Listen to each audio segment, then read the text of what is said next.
Here's a guy who thinks he has a question that atheists can't answer. If you have a car and you replace the engine on it, is it still the same car?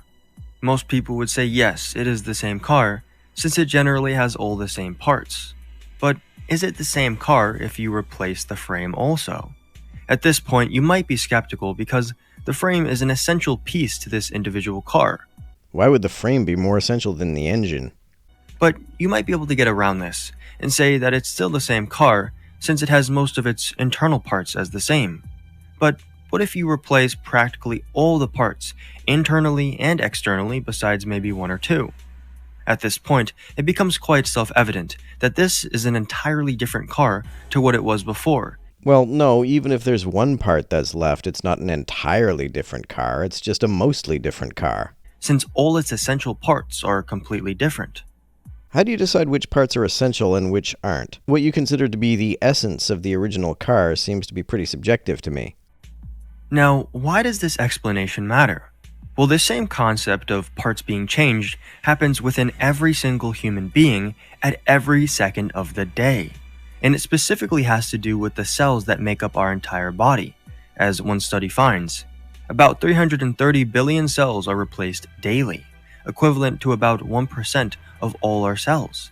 In 80 to 100 days, 30 trillion will have replenished, the equivalent of a new you.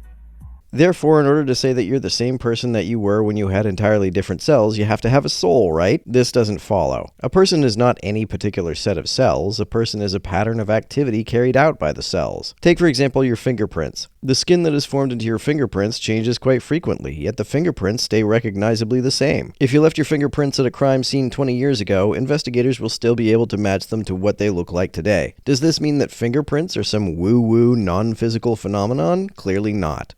This essentially means that the matter that makes up your body, that is your cells, are almost entirely different to the matter or cells that made up your body when you were born.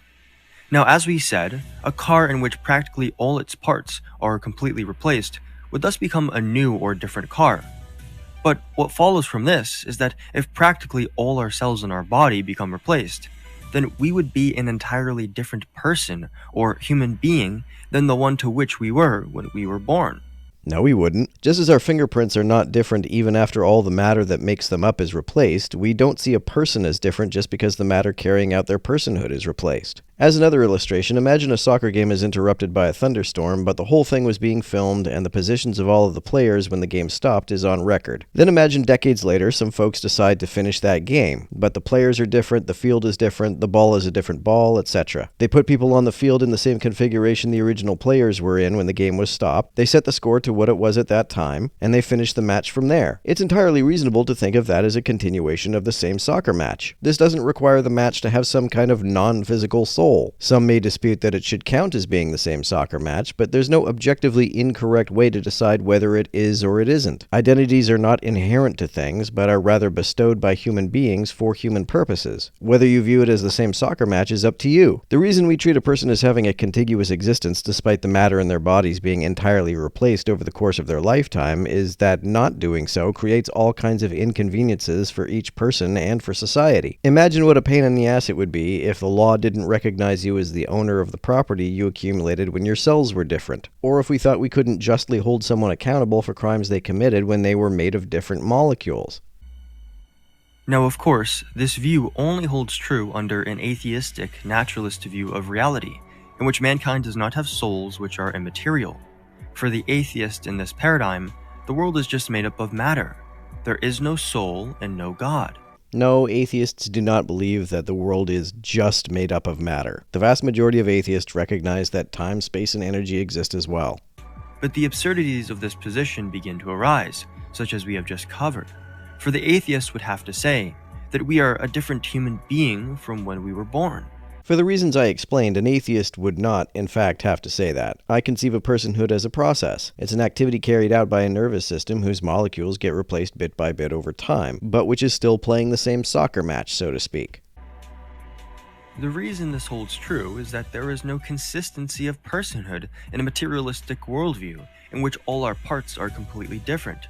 Yes, there is. And there are some weird implications of the idea that personhood is tied to a soul. You believe that ensoulment happens at conception. What then happens if some of the cells in the embryo split off and create an identical twin? Does the soul split too? Did the original zygote have two souls in it all along? How does that work? Or consider callosotomy patients who have their brain hemispheres separated. Since each hemisphere of the brain controls different parts of the body, the parts controlled by one side of the brain become very discoordinated from the parts controlled by the other side. It looks very much like there are two distinct consciousnesses in the same skull. You can even communicate with the two hemispheres separately, and they will give different answers to the same questions. Okay, so now comes the big question. What if you ask, do you believe in God? So I said, do you believe in God? And the right hemisphere went straight to yes, right? Ask the same question to the left hemisphere, yes, no, I don't know. It went to no, right? So here's a human being whose right hemisphere is an atheist, and left hemisphere, on the other hand, believes in God, and this finding should have sent a tsunami through the theological community, but barely produced a ripple, because it raises all kinds of profound theological questions. If this person dies, what happens?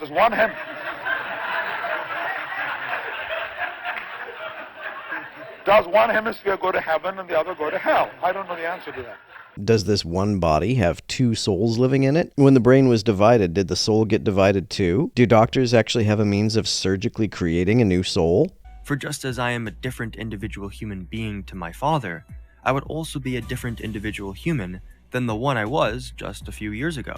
You could think of it that way if you want, and it wouldn't be any more or less correct than thinking of yourself as being the same person, but the reason we don't think that way is not because a soul exists that holds the one identity together. The reason we think of personhood as contiguous, despite the matter in someone's body being completely replaced, is because not doing so creates a ton of pain-in-the-ass complications. Pretty strong evidence that identity is made up and artificially imposed is that we sometimes revise the essences and identities of things for the sake of expediency and convenience. Pluto is a great example of this. Pluto used to be a planet, but it's not anymore. This is not because the stuff out of which Pluto is made changed. It's also not because the old definition of a planet was wrong. It was just inconvenient. Astronomers saw distinctions between Pluto and the other 8 objects that we call planets that were glossed over by the old definition. A consequence of this is that previously unknown objects that met the old definition of a planet were being discovered on a fairly regular basis. And if we continued to consider them all planets, we would have to revise the list of planets every few years or so. That's a giant pain in the ass that astronomers wanted to avoid, so they voted to narrow the definition of what counts as a planet. We can do that. We can put concepts to a vote. The International Astronomical Union effectively asked astronomers, what do you want a planet to be? Since practically all my cells would be replaced. Now a bunch of more absurdities arise. For example, if you committed a crime like murder a decade ago, then the human being who you were a decade ago would be guilty of the crime. But you wouldn't be now since you are a completely new human being. To give an analogy using our car example, say there is a car that hit and killed a person a decade ago, but over time you replaced almost every single part of the car, such that it is a new car now. Well, you couldn't say that it hit and killed that person since it is a new car with new parts. Or take another absurdity in regards to marriage. For if you got married to someone a decade ago, then they wouldn't really necessarily still be married to you, for the person or human being they married is completely different to you. Right, and these are the reasons why we bestow identities onto ourselves and each other that we regard as contiguous throughout one's life. It's not because there is some spooky ghost that haunts a mass of cells that gradually get replaced over time. The reason we regard identity as contiguous is because it's more convenient to conceive of it that way. Fundamentally, these are the practical absurdities of holding to the materialistic view of reality, for reality itself seems to break down into meaninglessness. Reality, independent of the concepts we impose upon it, is meaningless. Meaning is a property of claims and concepts, not of their reference. Nevertheless, this is contrary to our natural intuitions. Well, our natural intuitions tell us that geocentrism is true. I don't see why our natural intuitions should be considered evidence of anything. And it is fundamentally contrary to the true view of reality, which is that we as human beings are endowed with rational souls that are immaterial.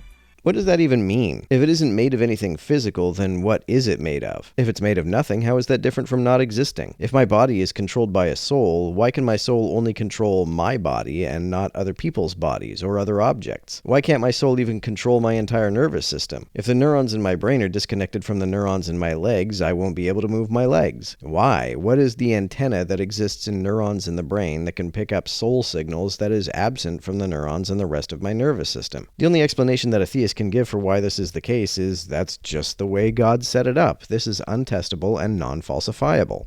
From the moment of conception, the present moment now, and in the future, we are the same one person due to our rational soul, which does not get replaced or gets faded away like dust. But identical twins share the same moment of conception without sharing a single soul. Since this is the case, can we then reasonably infer that God puts two souls into zygotes that he knows will end up splitting into identical twins? For our soul possesses our faculties of our intellect and our will, and its conjoining to the body allows for us to be truly a human person. Now, not only can the soul be demonstrated to exist from sacred scripture, you must use a very idiosyncratic definition of the word demonstrate. A claim is not demonstrated by pointing to agreeing claims. You could say it's corroborated, but corroboration is not the same thing as demonstration. But it can also be shown to be true from human reason, as I have covered in greater detail in other videos. But to briefly sum up the argument, knowledge, or even truth taken in the abstract sense, is not limited to the here and now. It is universal in itself. Which definition of truth are you using? The most commonly used conception of truth is the correspondence theory, which says that truth is when a claim or belief in some sense corresponds to reality. It's a relationship between an idea and what that idea claims to represent. When you say things like, truth is universal, that makes it sound like truth is not a relationship between ideas and their intended reference, but rather an entity unto itself. I have no idea what this entity is supposed to be. For example, our knowledge of the idea of existence or being is universal. No, it isn't. I can pretty much guarantee that you don't share the same conception of what it means to exist as I do. The only definition of existence that I recognize as coherent is that to exist is to have location in space-time. It doesn't make any sense to me to say that something can exist without that existence necessarily manifesting in any place or at any time. I suspect that you believe that God can exist independent of space and time. That would seem to be necessary in order to be the creator of all of space and time. I don't see how this makes any sense. Also, even if there are concepts which are universally recognized, if that's what you mean by universal, that wouldn't mean that they have any kind of ontology independent of human brain activity. It is not just applicable to a few things, but everything that is in reality and has existence in some sense. But what that sense is, and what people regard as existing, can vary so broadly as to, in some cases, be mutually exclusive. That's the opposite of universal. Thus, our idea of existence is universal and applicable to anything that exists. The assertion that existence applies to anything that exists is just a meaningless tautology. You can say this about literally any concept. The fact that the concept of a planet applies universally to all planets does not mean that the concept of a planet is not made up. The same applies to the concept of existence and all other concepts. But universals are immaterial. For if our idea of universals were material, they would be limited to the here and now and wouldn't really be universal. Our application of any particular concepts wouldn't be limited to the here and now. They would only be limited to whatever time and place to which they are applied, but the fact that we can apply them even to times and places where and when humans don't exist does not mean that they are not made up by humans. For example, you can accurately say that the summer solstice of the year 1 million BC took place in the month of June, despite the fact that the month of June wasn't invented until the Romans came up with it. It doesn't follow from this that the month of June is some woo-woo Platonic form that has some kind of ontology independent of whatever human brains happen to be thinking about it. The fact that we can apply a concept to things that happened before the concept was invented does not mean that the concept existed before it was invented. Thus, our knowledge of universals necessarily would have to be immaterial. Nope, all concepts are material phenomena because they are activities carried out by brains which are made out of matter. They are things that matter does. But immateriality can only be understood through an intellect that is immaterial. Maybe that's why it makes no sense to my material intellect. Lest the universal become particular and limited to the here and now. And therefore, we have an immaterial soul. Again, concepts being material does not limit their application to the here and now. We can apply them to events that happened long before those concepts were invented and to things that we infer will happen long after those concepts are no longer conceived of. That doesn't mean that their ontology extends beyond the act of thinking about them. The atheistic worldview can simply not account for the human person. Their vain ways of thinking lead to absurd conclusions that would lead to the destruction of duties and obligations and even society itself. I explained why that's not the case, but even if that were true, what's your point? Souls must exist because it would be bad if they didn't? How does that logically follow? Even if you appealed to the vague notion of your conscience, it would only be an illusion, for it is founded upon your material body, which is always changing. That's why people's consciences tend to be in flux. Even if there is some universal unchanging moral code that's inherent to the cosmos, whatever that would even mean, how individuals and cultures conceive of morality still changes over time, even among folks who commit themselves to following the rules of the Bible. If a universal objective moral code exists, it clearly hasn't guaranteed stability. Only under a Christian account of reality can the human person be truly understood. Then why can't I understand what the hell a soul is even supposed to be? Oftentimes, in the modern world, which has a materialistic bent, the world assumes that all we are made up of is flesh and blood. Essentially, there is not much that constitutes our nature, such that it is so different from other animal creatures. According to the world of modernity, we just happen to be a little bit smarter in our brain, which is pure materiality, and also just matter colliding with other chunks of matter to create thoughts and ideas. Well, what else would be carrying out thoughts and ideas? What would it mean for a non-physical soul to do that? What would it mean for a soul to do anything? How do souls move? How do they interact with our material brains? Why is it that the matter in our brains seems to be the only matter with which it can interact? How do they have causal efficacy if they have no physical energy? In contrast to this erroneous view, the Catechism of the Catholic Church teaches the human person, with his openness to truth and beauty, his sense of moral goodness, his freedom and the voice of his conscience, with his longings for the infinite and for happiness, in all this he discerns signs of his spiritual soul. The soul, the seed of eternity we bear in ourselves, irreducible to the merely material, can have its origin only in God. Why are any of the things listed irreducible to material activities? Why can't matter do these things? Thus, in juxtaposition with the world of materialism, the Catholic Church teaches that each and every man and woman have a soul given to us by God Almighty. But is this something that is only an object of faith? Or, to put it differently, can we only know that we have a soul from sacred scripture? You can't even know that you have a soul from sacred scripture. On this point, the angelic doctor St. Thomas Aquinas argues that man can rationally show that he has a soul, which is the rational form of the body. Now, we must not confuse the Thomistic idea of the soul with Platonic conceptions, or even that of René Descartes, where the soul just happens to float around in this material body that we possess. As with these false theories, the issue arises on how the immaterial soul interacts with the material body. This is commonly called the mind-body dualism problem. More specifically, it's called the interaction problem.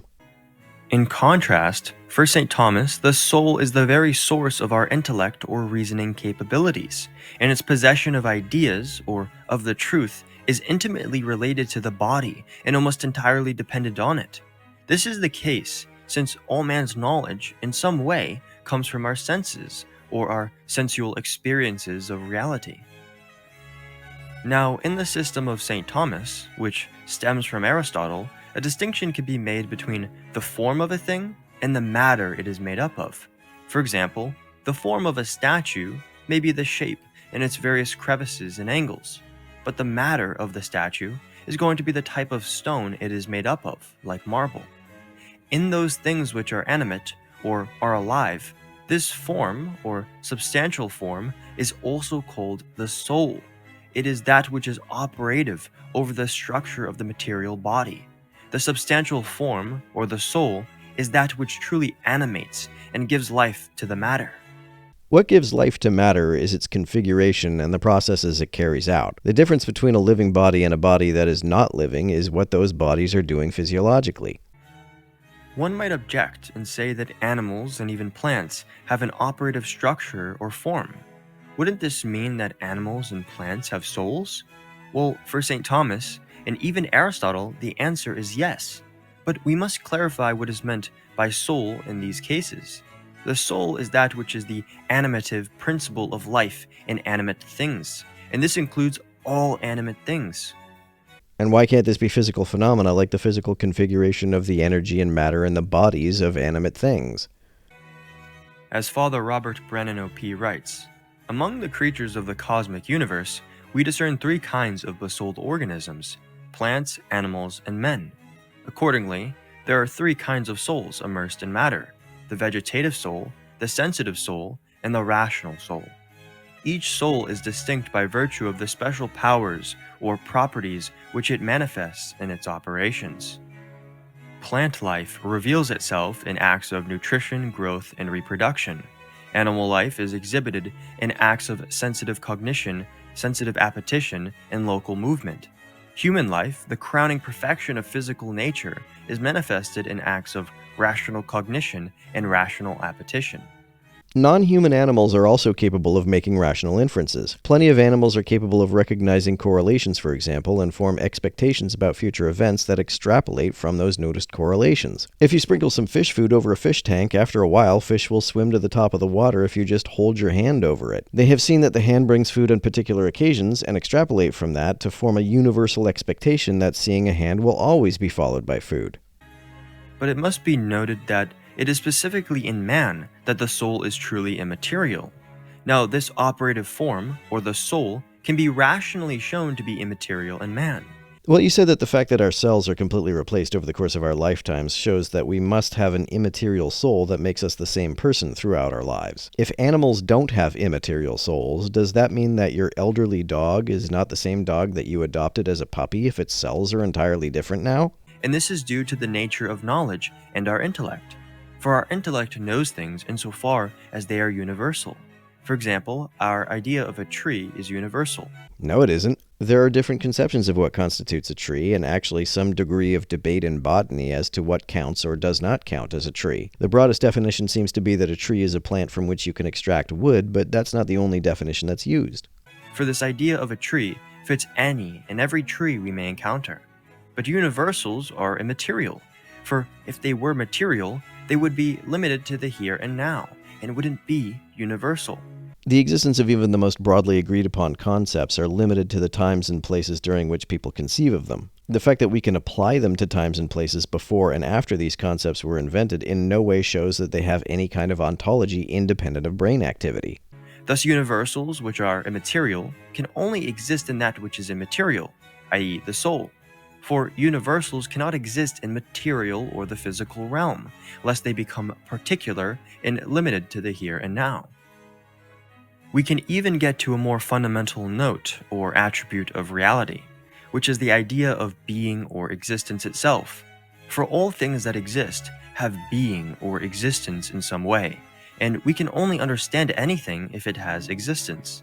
So we can't understand the meaning of any fictional concept? Evidently, the idea of existence is universal, which is applicable to all that is or exists, and therefore not limited to the here and now. Further, to really show the distinction between universal and particular or individual knowledge, think simply of the material brain, which receives particular sense data and is only able to think of particular sense experiences. It cannot move any further to universality with these sense experiences. This is only possible if the intellect, or the soul as a whole, is immaterial. Thus does St. Thomas write, "Therefore the intellectual soul itself is an absolute form, and not something composed of matter and form.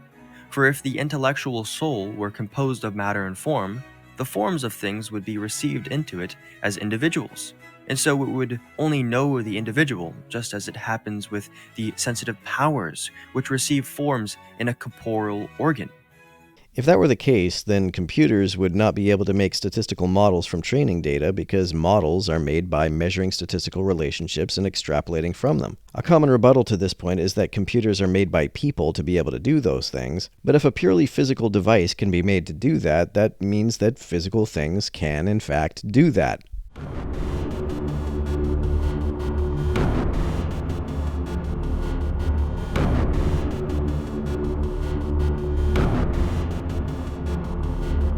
To everyone who helps me out on Patreon, you're a big help. Thanks so much.